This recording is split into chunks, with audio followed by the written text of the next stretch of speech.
I'm back. I'm back. Welcome back to Live on the Huddle podcast. It's your boy. Welcome back, my cousins. It's the host, Big Eye, Mr. 2Gs. Episode 16. I'm back. Now, I took a little PTO. Really don't know how long I'm going to be on today. I got a couple topics. I got a whole lot of debates I want to get into. I got some trolling that I want to do. As far as announcements, I took some PTO. Took a little PTO. Had to get my mind right. Was also working on some things. With that being said, we can go ahead and get into it. If we're gonna kick it off, we're gonna kick it off the right way. Go to YouTube, type in Ray's Podcast, like, share, comment, subscribe, hype the videos. My boy is on his way back. Same thing on Instagram. Go over there on Instagram, Ray's Podcast, and follow him. Give him a follow. He has his clips over there, TikTok as well. Outside of that, we still cooking some stuff up. I do have one announcement. I usually post videos and clips on Tuesdays. I'm on a different schedule, so those will be coming a day early on Mondays. You will be getting your clips and videos on Monday. I know today is Saturday, so y'all will get videos and clips today. And then this Monday, you will also be getting more clips and another video. And I'm making sure. Let's get into it. I just need to warm up a little bit. Make sure I still got it. I want to say the last time I got on here, I kind of talked about Drake. Let me turn this down a little bit. Last time I got on here, I kind of talked about Drake. I said he was overrated. I still stand by that. But before I got on here, I was on Facebook and I seen something that was hilarious. So I got a question for y'all. Can you name 4 Drake songs that are better than these 4 Webby songs? How You Riding, G Shit, What's Happening, 612s. Can you name 4 Drake songs that are better than these 4 songs by Webby? How You Riding, What's Happening, G Shit, 612s, and I don't think that you can. Drake is a great artist. He has all the stats and everything, but I don't think he has 4 songs that can beat those 4 songs by Webby. If you think so, drop something in the comments. Let me know. Me personally, I don't see that happening. I don't think Drake is a great artist, but I don't think he got nothing for that. Like I said, man, this right here, this is just a warm-up. My second warm-up, Kevin Durant is not a top 3 small forward of all time. Of course, we got LeBron, number 1. We got Larry Bird, number 2. 3, I'm going to say Kawhi Leonard. Yes, KD has an MVP over Kawhi. All right. He probably has some stats. Well, he does have some stats over Kawhi. But Kawhi can always say, I led my team to a championship. You never did that. I play better defense than you. Yeah, you do your thing on offense, but I do my thing as well. You know what I'm saying? Just something to think about. Now, being that, and I don't know how long we're going to be on today. I'm not going to fly through this stuff, but I'm going to just kind of do my thing. Being that last week I did speak on Drake, right? It got me thinking. I was talking to my guy Ray and Troy, and it just got me thinking about a few things. Yeah, we can debate artists, which is kind of hit or miss. What about albums? So, right here, this or that. Tupac, Machiavelli, versus Biggie's Life After Death. A lot of people says Life After Death is flawless, untouchable. When it comes to Pop versus Biggie, I think I'm gonna always be biased just for the simple fact of growing up. I always heard Pop. I heard Biggie too, but Pop was always being played by my pops, by my aunt. So I'm a big Tupac fan. I feel like Pac is like the best political rapper. Um, so for me, I'm gonna take Pac. 50 Cent, Get Rich or Die Trying versus Lil Wayne, Carter 3. Now, Get Rich or Die Trying is the best debut hip hop album of all time. But when we talk about the Carter 3, it sold over 1 million records in the first week, I want to say. No skips on both of these albums. But for me, give me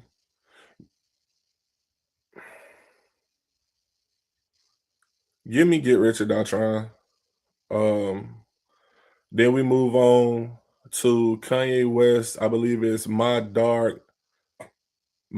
Beautiful Dark Twisted Fantasy versus Drake Take Care. And a lot of people will say that Take Care is Drake's best album. Really, really no skips on there, but that Kanye album was crazy. Give me Kanye. Then we can move on to Jay-Z Magna Carta. I want to say he dropped that in 2013, 2014 versus Drake Iceman. I'm going to say Magna Carta. We can debate that. Let me know. Um, and then I wanted to have a little fun with this one. Drake and Future Time to Be Alive versus Jay-Z and Kanye West. Watch the Throne. Um, Future one of my favorite artists, but I gotta take Watch the Throne. That was simply ahead of its time. A complete masterpiece. The production, everything. It was just beautiful. Um, let's see. Now, some things that have been going on. Do I want to talk about football right now? Let's talk about the draft. All right. We just seen the NBA draft, right? Now, for me, this is one of the most stacked NBA drafts that we have seen in a long time, and stacked in the sense of you can get a point guard, shooting guard, small forward, power forward, center. You get a stretch forward. And this draft had a little bit of everything, right? So it was really no misses in this draft. Me personally, I think it was just diamond spread all throughout this draft. And I'm happy with this draft and what it did, but I'm more anxious and more excited to see what happens on July 1st. Now, July 1st is when a lot of these deals will become official. So we've seen the Giannis trade. It's really not official yet until July 1st. A lot of these trades aren't official until July 1st. Now, the reason why I'm saying that, this might be the first time since 2008, 2010 that we can see every NBA team will have at least two people on their roster that are just really, really good. You still have teams like OKC who is just locked and loaded. The Spurs are locked and loaded, but now everyone else is going to be able to have their chance to really build up some really good rosters to compete, right? So, with that being said, one problem that I think the NBA, well, they won't encounter it. They have already encountered it. They need to increase the salary cap. They need to go with some baseball rules as far as the salary cap because I feel like if you can afford to pay it, pay it. It shouldn't be no salary cap. It shouldn't be no limit. How I want to spend my money is how I want to spend my money. Who are you to tell me how I can spend my money? Because what we're seeing is we're seeing NBA teams have guys who are really, really good and they are being let go because of these salary caps and because of these aprons. And I get you're trying to make it quote unquote fair for everybody to compete. But at the same time, you're just breaking teams apart. Now, that's something that I just don't get.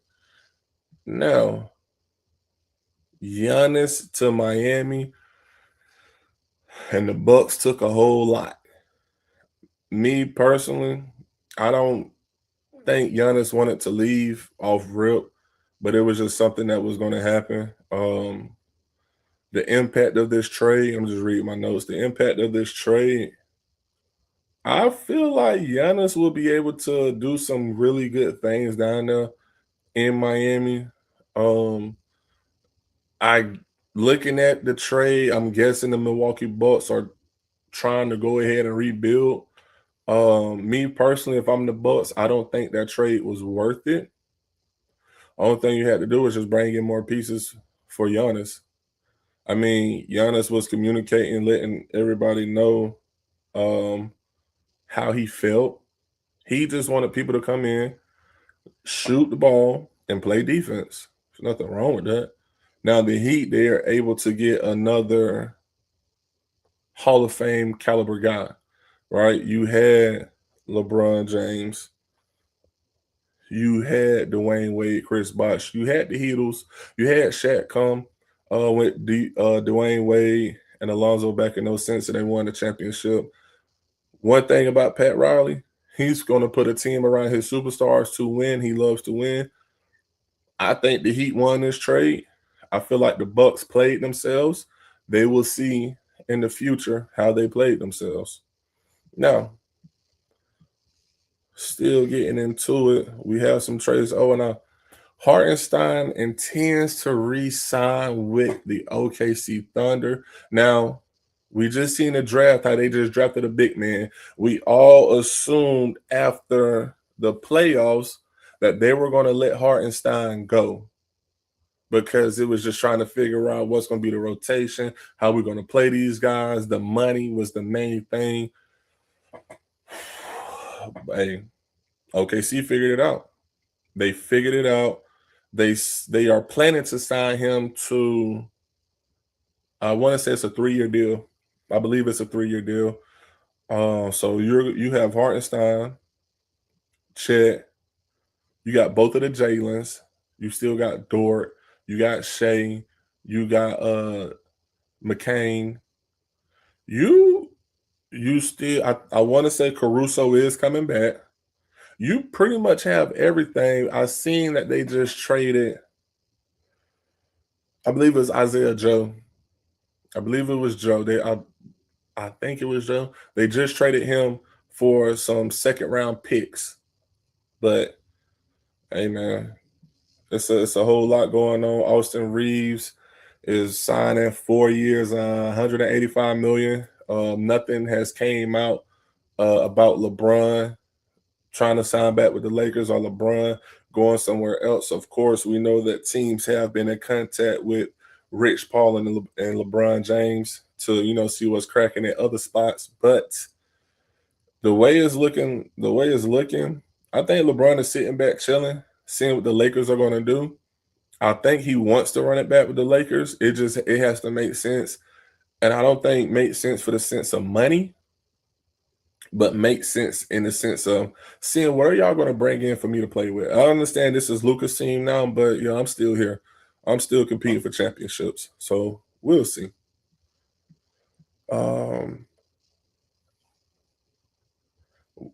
with that being said, I'm going to cover some more basketball Monday. I really just wanted to get on here and really just show face, tap in with y'all. Where I'm at now, transitioning over to football, and I got to do a little warm up. Got to do a little warm up. Rushers that are better than Miles Garrett. Now, of course, you can say LT. You can say LT. But if we go back and we look at the film, I'm not taking anything away from LT. I'm not taking away his stats, his technique, his strength, his awards, anything that he did. But if we go back and we look at the film, you've seen that the tackles were not kick stepping. They were more shuffling back, stepping over themselves, crossing legs up. He didn't face athletic linemen. I think if you put LT in today's time, he's still LT, But it wouldn't look no different than what it already is for Miles Garrett, a Max Crosby, a TJ Watt. You know what I'm saying? Now, I think Miles Garrett is better than LT, but I think there's one guy is better than Miles Garrett. If you ask me, the only rusher that's better than Miles Garrett right now, JJ Watt. Now, the only thing that Miles has over JJ Watt is sacks, which is for an edge guy, that's everything. If I'm an edge rusher and I got more sacks than you, you would think that I'm better. Well, you just have more sacks than me.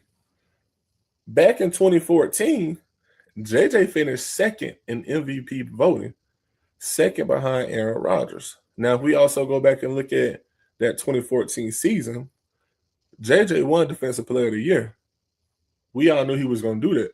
What was crazy about him winning Defensive Player of the Year, he received every single vote for Defensive Player of the Year. Nobody else even got a vote. He took it home all by himself.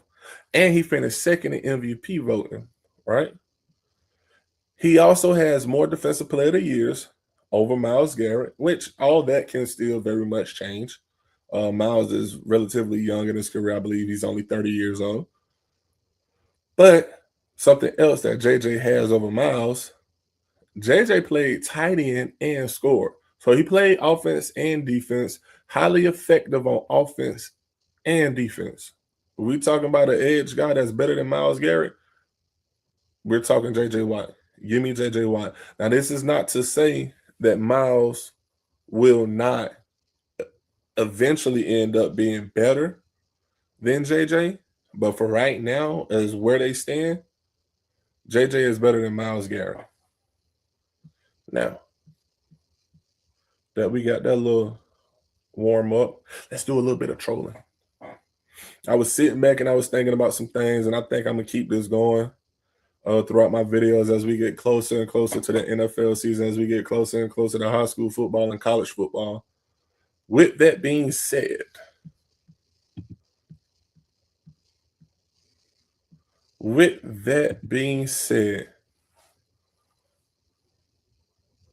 what are your top 5 Ohio State players of all time? Now, this was actually very difficult coming up with this list, but we're going to dive into it. In no order whatsoever, give me Archie Griffin, 2-time Heisman winner, back to back. After Archie, give me Jeremiah Smith. I get this is his 3rd year coming up, but if we look at his first 2 seasons, incredible numbers at wide receiver. Simply incredible.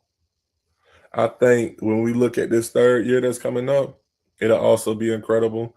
Bare minimum, it'll be phenomenal. Now, at 3, and this was very difficult, give me Chase Young, 30 sacks in 3 years, and he finished 4th in Heisman voting. Now, I'm putting Chase Young, the Predator, over Joey Bosa, Nick Bosa, AJ Hawk. Put him over all them guys, right? Now, at 4th, give me Orlando Pace. Need I say more? He had all the awards. You couldn't beat him. Do I really need to say more? At 5, and this was kind of hard for me, but it was one stat that really stuck out that I had to put him on here. At 5, give me Troy Smith. Not only did he win the Heisman, but as a starting quarterback, he always beat Michigan. He always beat that other team. So I had to put him in the top 5, and that's my top 5 Ohio State players of all time. Something else I want to talk about with college football, they're saying no more red shirt.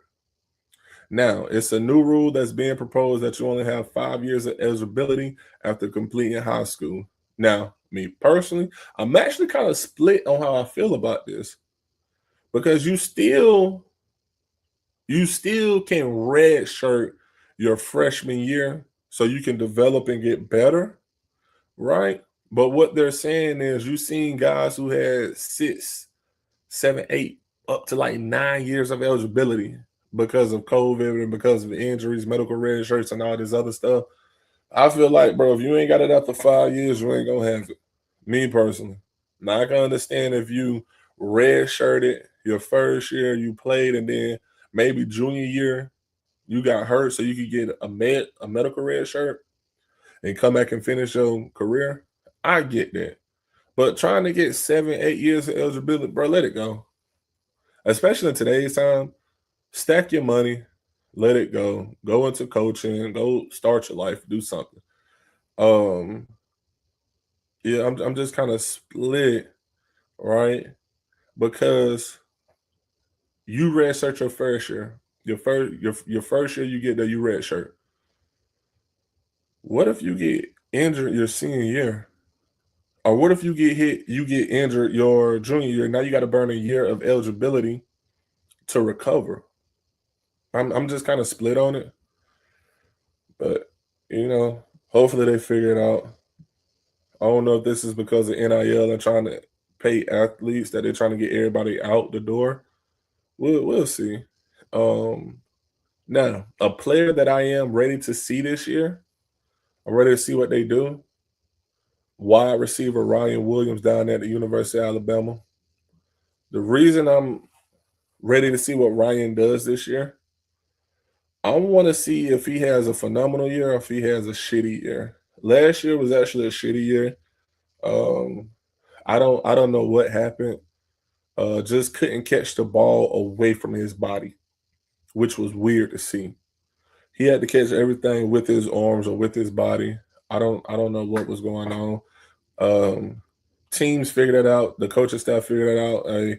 We're going to use him as a decoy. Or we're just going to get him very simple routes to catch the ball, kind of build his confidence up, this and that. But it is what it is. They had other guys making plays, so it made up for what he wasn't doing. But I'm really excited to see what Ryan does this year. Now, I told y'all I wasn't staying on long today. This was just so I can get something in for this week. Monday, I'm staying on for a long time. I will have a full show. We will get into it, but I'm signing off. This is Live in the Huddle podcast. It's Big I. Let me see something. Matter of fact,